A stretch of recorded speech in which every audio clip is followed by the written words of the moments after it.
তুমি এমন একজন মানুষ যে বারবার অন্যকে গুরুত্ব দাও, কিন্তু যখন নিজের দরকার পড়ে সবাই মুখ ঘুরিয়ে নেয় কেন?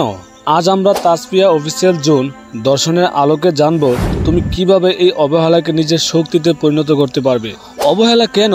দার্শনিকরা বলতেন তোমার নিয়ন্ত্রণের বাইরে যা কিছু তা নিয়ে কষ্ট পাওয়াটা বোকামি। তুমি যদি প্রত্যেককে খুশি করার চেষ্টা করো তাহলে তুমি নিজের মন খুশি রাখতে কখনোই পারবে না। যখন তুমি কাউকে অতিরিক্ত গুরুত্ব দাও, সে ধরে নেয় তোমার জীবনে তার কোনো বিকল্প নেই, তখনই শুরু হয় অপেক্ষা আর অবমূল্যায়ন। ভালো মানুষ মানে দুর্বল নয়, ভদ্র হওয়া দুর্বলতা নয়, কিন্তু যখন তুমি বারবার নিজেকে স্যাক্রিফাইস করো, তোমার চাহিদা না বলে ত্যাগ করো, তখন মানুষ তোমাকে নেয় সেলফলেস নয় বরং সেলফলেস। তোমার কোনো সত্তা নেই এমন হিসেবে। স্টোইক দার্শনিক ইপিকটেটাস বলেছিলেন, নিজেকে ধরে রাখো, তুমি যা তাই থাকো, অন্যকে খুশি করতে গিয়ে নিজে হারিয়ে যেও না। রিয়েক্ট না করে রেসপন্স করো, নিজেকে নিয়ন্ত্রণ করতে শিখো। তোমার সম্মান তখনই বাড়বে যখন তুমি নিজেকে প্রমাণ করার চেষ্টা বাদ দিবে। যখন কেউ তোমাকে ছোট করে তুমি রেগে যাও না, শুধু হাসো, তারা তোমার শান্ত প্রতিক্রিয়া ভয় পাবে। তোমার নীরবতা হয়ে উঠবে তোমার সবচেয়ে বড় শক্তি, কারণ প্রকৃত শক্তি হলো নিজেকে নিয়ন্ত্রণ রাখা। একা থাকাটা দুর্বলতা নয়, পৃথিবীর বিভিন্ন দর্শনের অন্যতম শিক্ষা।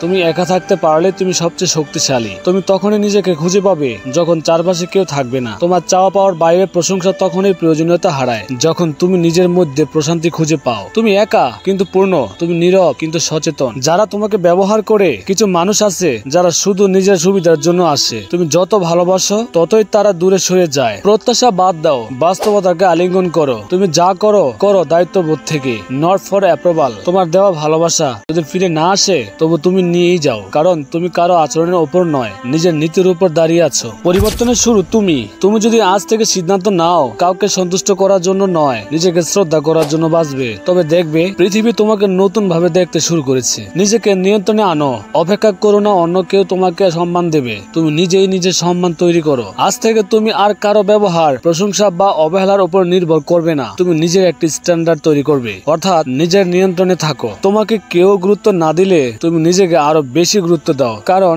সবশেষে তুমি যদি নিজেকে ভালোবাসো, পৃথিবীও তোমাকে সেইভাবেই ভালোবাসবে। এটাই বাস্তবতা। ভিডিওটি ভালো লাগলে একটি শেয়ার করে দিন।